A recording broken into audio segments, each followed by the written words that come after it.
एक पुराने गांव के किनारे मिट्टी की एक छोटी सी झोपड़ी में एक बूढ़ी औरत रहती थी। उसके पास ना औलाद थी ना दौलत, बस एक पुराना चिराग था जो हर रात वो जलाया करती थी। गांव वाले कहते थे, जब किसी को देखने वाला ही नहीं तो चिराग जलाने का क्या फायदा। मगर बूढ़ी औरत मुस्कुरा कर कहती, शायद कोई अंधेरे में रास्ता भटक रहा हो। एक तूफानी रात बारिश और आंधी ने पूरे गांव की बत्तियां बुझा दी। रास्ते अंधेरे में डूब गए। उसी वक्त एक जख्मी मुसाफिर जो कई दिनों से भूखा और थका हुआ था, लड़खड़ाता हुआ उस झोपड़ी के पास पहुंचा। दूर से जलता हुआ वही चिराग उसकी उम्मीद बन गया। बूढ़ी औरत ने दरवाजा खोला, उसे अंदर बिठाया, जख्म साफ किए और सादा सा खाना दिया। सुबह हुई तो मुसाफिर जा चुका था, मगर झोपड़ी के दरवाजे पर एक खत पड़ा था। मां, आपका चिराग सिर्फ रोशनी नहीं था, ये जिंदगी था।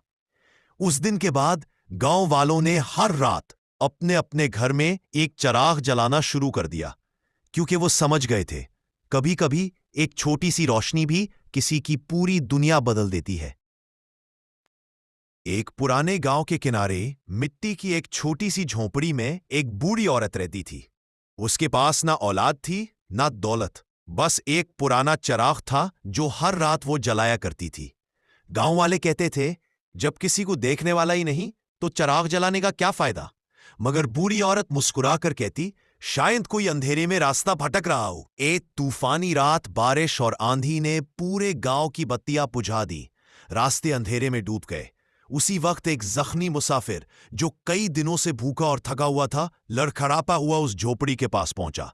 दूर से जलता हुआ वही चिराग उसकी उम्मीद बन गया। बूढ़ी औरत ने दरवाजा खोला, उसे अंदर बिठाया, जख्म साफ किए और सादा सा खाना दिया। सुबह हुई तो मुसाफिर जा चुका था, मगर झोपड़ी के दरवाजे पर एक खत पड़ा था। मां, आपका चिराग सिर्फ रोशनी नहीं था, ये जिंदगी था।